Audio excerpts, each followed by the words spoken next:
Introduced under the most respectable conditions in an atmosphere of elegance and refinement. Object, matrimony.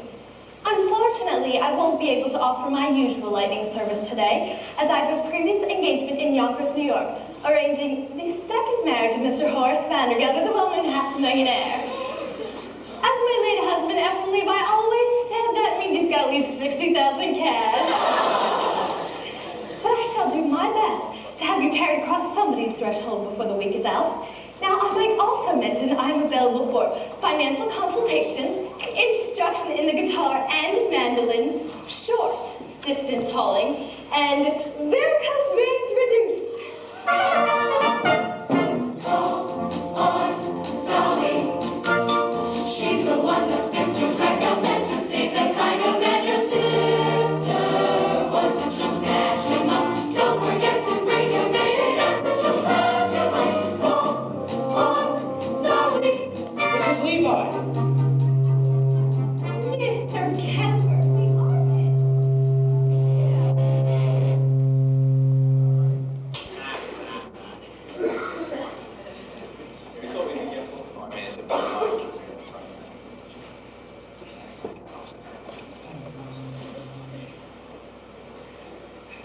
Let's welcome back in.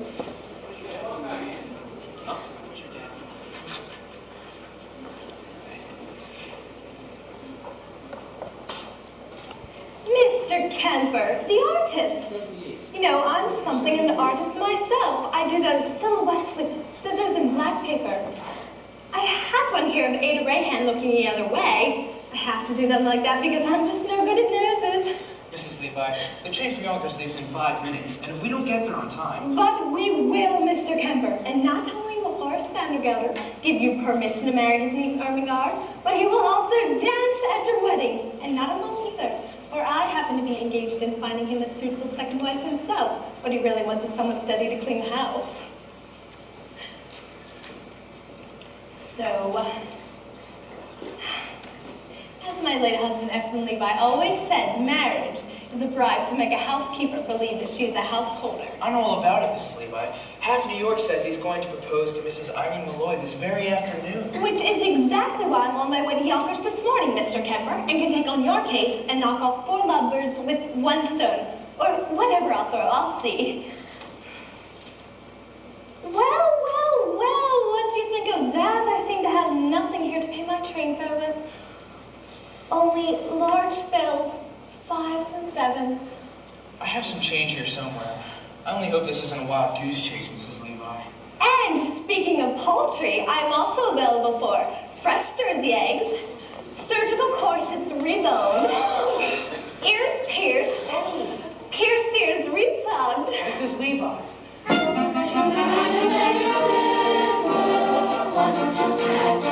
Don't forget to bring your baby nuts and she'll let you know.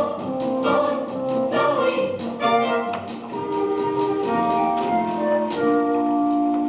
Tell me, Mrs. Levi, what's in all this for you? A living, Mr. Kemper. Some people paint, some people sew. I meddle.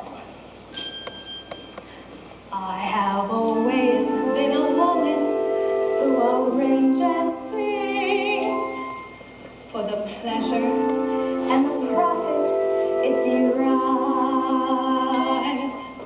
I have always been a woman who arranges things like furniture and daffodils and the lies.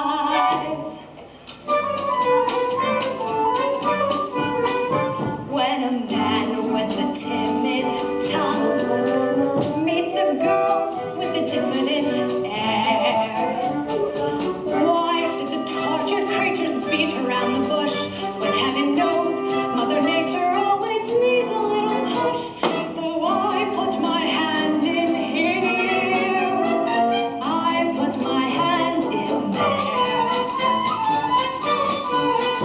and a girl over 6'3" loves a man who comes up to her ear.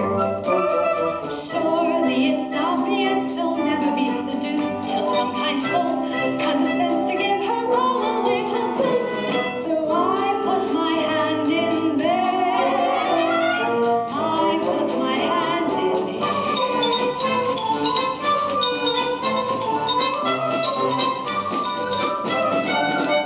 I have always been a woman who arranges things. It's my duty to assist the Lord above.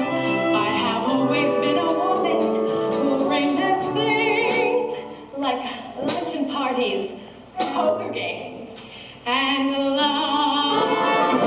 My aplomb at cosmetic art turned a frump to a trump lady fair. She had a countenance a little bit like Scrooge, but oh, today you would swear the Lord himself applied the rouge. I put my hand in here, I put my hand in there. I put my hand in here. I twist the... Cut those measures. Yeah. I forgot. Okay. No problem, it's my rehearsal. Okay, ladies and gentlemen, may we go back, please, to measure 94. She had a countenance a little bit like Scrooge. Everything else is ready.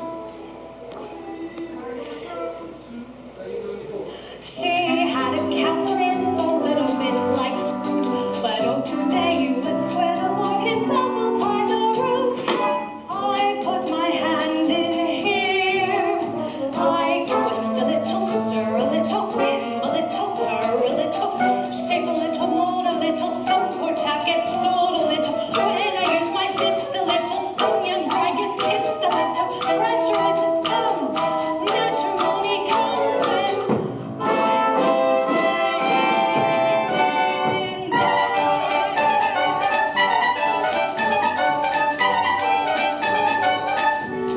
Mrs. Levi. I know, Mr. Kemper. Yonder's train is ready to leave. Well, you go buy our tickets, get a window seat, order lunch, and I'll meet you on board.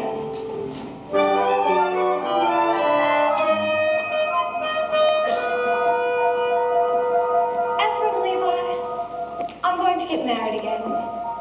I'm going to marry Horace Vandergelder for his money and send it out circulating among the people like rainwater, the way you taught me. And I want a sign from you sometime today that you approve.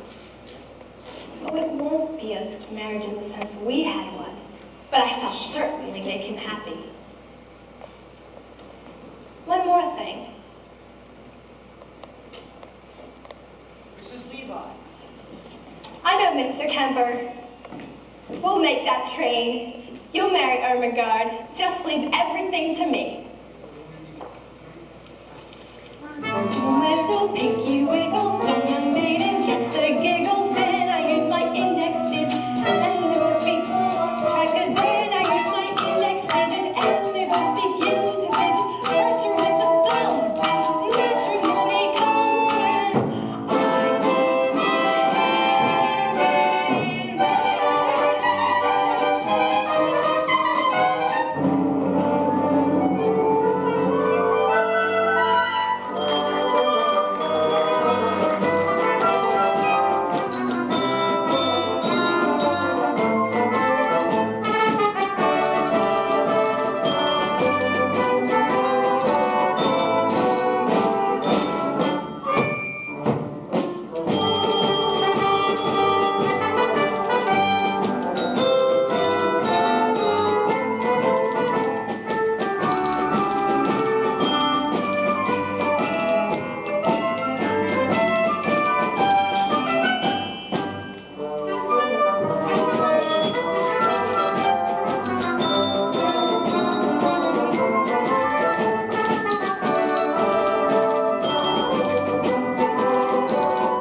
Hey, Ermengarde, you backstage?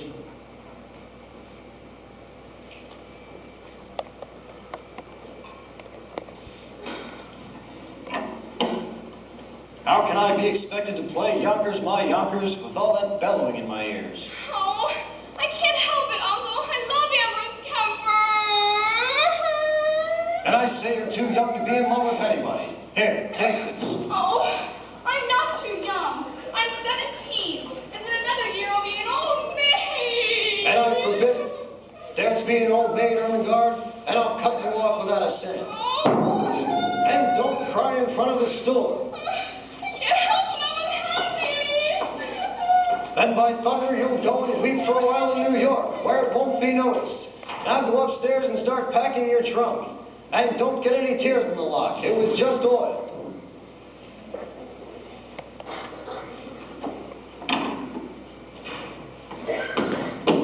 Cornelius, Barnaby. You stamped, Mr. Van Gelder? I did.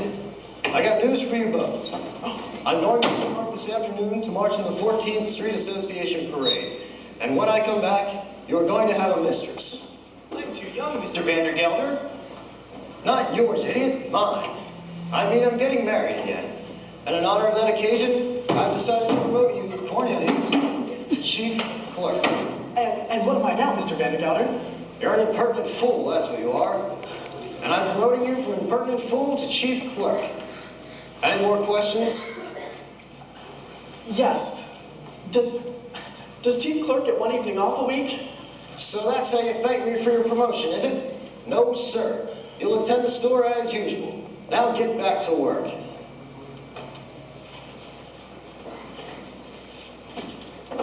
And don't forget to put the lid on the sheep tin. Evenings off. Marrying artists. Foolishness. 99% of the people in this world are fools. And the rest of us are in great danger of contamination. Even I was once young, which was foolish. Got married, which was foolish. Was poor, which was more foolish than anything else. Then my wife died, which was foolish of her. I grew older, which was sensible of me. Became rich, friendless, and mean, which in Yonkers is about as far as you can go.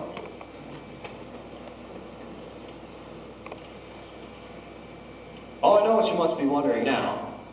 Why a man of so much good sense would be planning anything as foolish as getting married again? The answer's simple. This house without a woman would be an empty shell, and pretty dirty, too. It takes a woman all powdered and weak to joyously clean out the drain in the sink.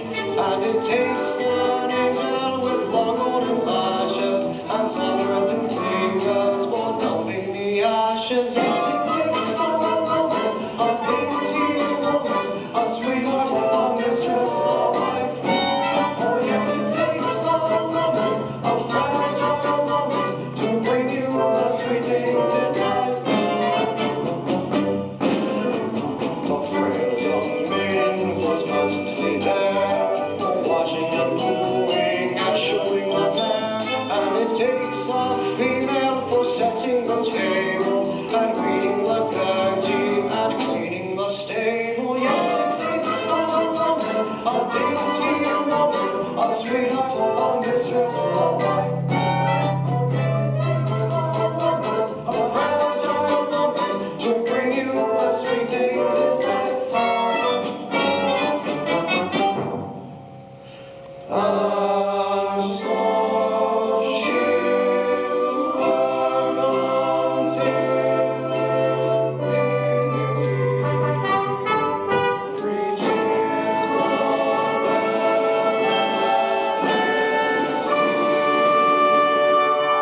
Rah, rah, rah, rah, F-E-M-I-T-Y.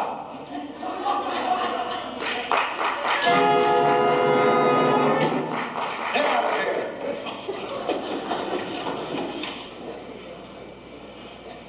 And in the winter she'll shovel the ice and lovingly set out the traps for the mice. She's a joy and treasure, for practically speaking, to whom can you turn when the plumbing is leaking? To that dainty woman, that fragile woman, that sweetheart, that mistress, that wife. Oh yes, it takes a woman, A husky woman, to bring you the sweet things in life. oh yes, it takes a woman, a dainty woman, a sweetheart, a mistress, a wife. Oh yes, it takes a woman, a fragile woman, to bring you the sweet things in life.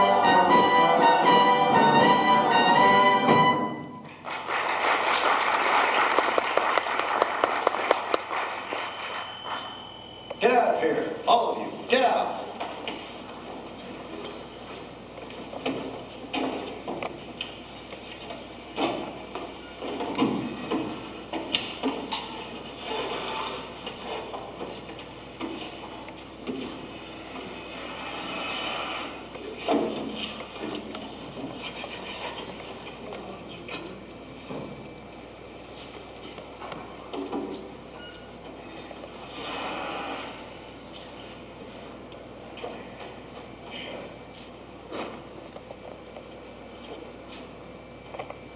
Congratulations, congratulations, 1,000 congratulations. What? What? Congratulations, Mr. Vandergelder. All New York is buzzing with the news that you practically proposed to Irene Malloy, while the streets are lined with eligible young ladies prostrate with grief. All my congratulations and sympathy. Sympathy? Oh, did I say that? A slip of the tongue? No, I'm delighted with the happy news. Why, I mean, she wasn't easy to unload. By that I mean, you know what people said, although I, for one, never believed the rumors. No, I didn't. Rumors? What? Rumors? Well, nothing to get upset about, Mr. Vandergelder. I mean, according to all known fact, her first husband passed on quite naturally. It's just that he went so sudden. A few spoons of chowder she made special for him and...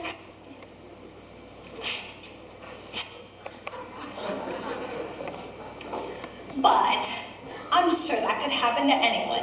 No, there's no truth in it. Just one word of advice, Mr. Vandergelder. Eat out. Now hold on, Mrs. Levi.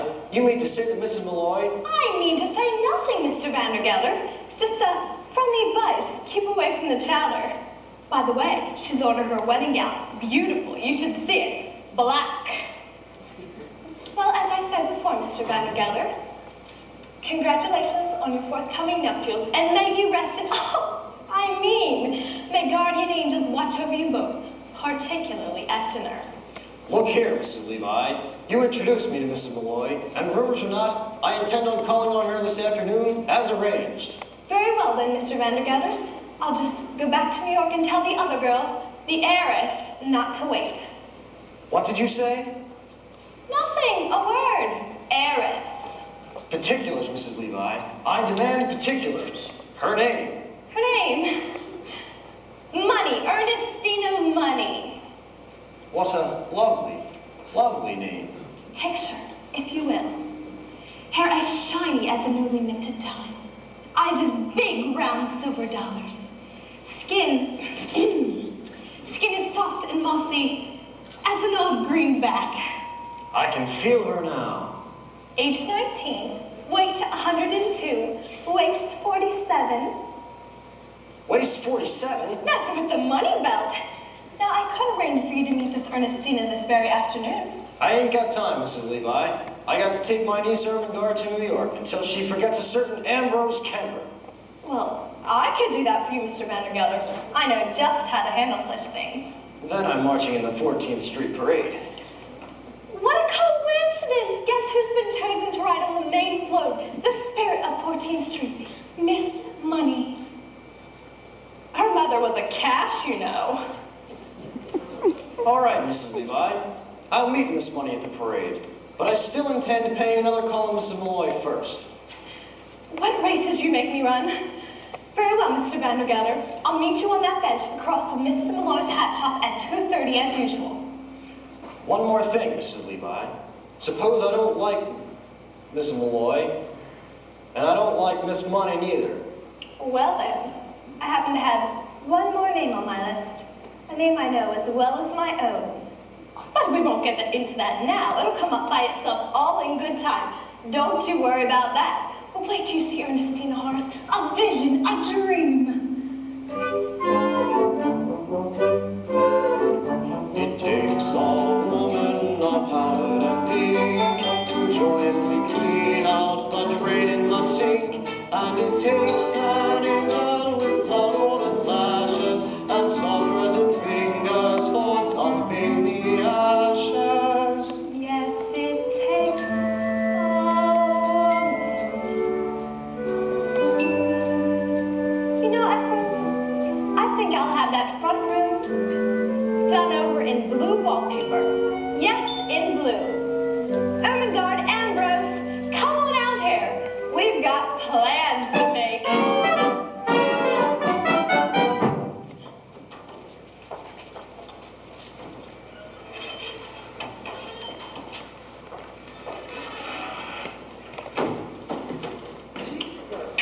Promoted from chief clerk to chief clerk. And if I'm good, maybe in 10 years I'll be promoted to chief clerk again. I'm 33 years old and I still don't get an evening free. When am I going to begin to live? You can live on holidays, Cornelius. Do you remember what we did last Christmas? All those canned tomatoes went bad and exploded, and you and I were stuck cleaning up the mess all afternoon. Now, do you call that living? No. Barnaby, you and I are going to New York. You mean close the store? Uh-huh. Cornelius, we can't. Well, we'll have to. Some more rotten tomato cans are going to explode. Holy cabooses! How do you know? Well, I'm going to light a candle under them, that's how I know. They'll make such a smell, customers won't be able to come back to the place for at least 24 hours. That will get us an evening off, Barnaby. And we're gonna go to New York. We're gonna live. We're gonna spend our money. We're gonna have a good meal. We're gonna be in danger. We're gonna be arrested. Holy cabooses! And one more thing. We're not coming back to Yonkers until we've each kissed a girl. Cornelius, you can't do that. You don't know any girls. Oh, I'm 33 years old. I've got to begin sometime.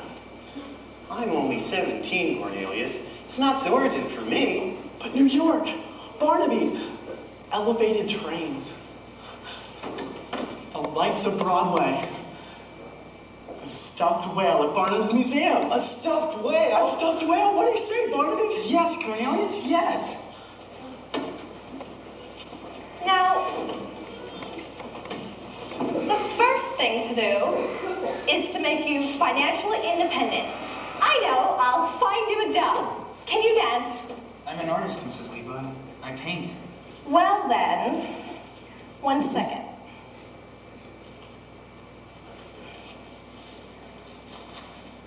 Oh, I knew it was in here somewhere. My card. Mrs. Dolly Levi. Painters taught how to dance? Yes, now, there's a man, Rudolph Reisenweber, at the Harmonia Gardens restaurant on 14th Street. I'll give you a note for him, and we'll see if he can't have you two entered in the polka contest tonight. The prize is a week's engagement and a gold cup. Oh, the cups we won, Ephraim and me. Now hold on, Mrs. Levi. No fiancé of mine is going to set foot in a cafe. And I don't mind saying I'm surprised that you have acquaintances in a place like that.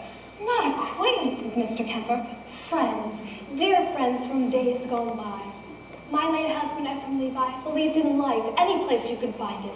Cafes, ballrooms, yes, even theaters. Why, every Saturday night, even when times were bad, down those stairs at the Harmonia Gardens we came, Ephraim and me. It's all very well to come down like clockwork, Mrs. Levi, but you're asking Ermengarde to work there.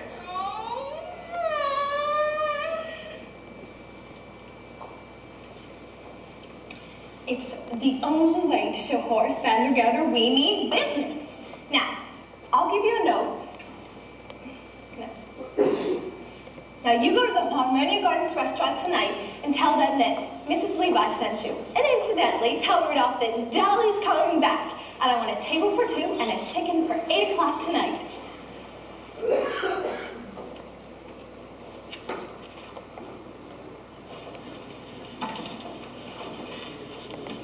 The ones on the bottom look all right, Cornelius. Now hold the candle under the ones on top. Not so close. They're swelled up like they're ready to bust. Holy cabooses. Cornelius, I can smell it up here. Let's get dressed, Barnaby. We're going to New York. Out there, there's a world outside of Yonkers. Way out there beyond this hick town, Barnaby. There's a slick town, Barnaby. Out there, full of shine and full of sparkle. Close your eyes and see it glisten, Barnaby.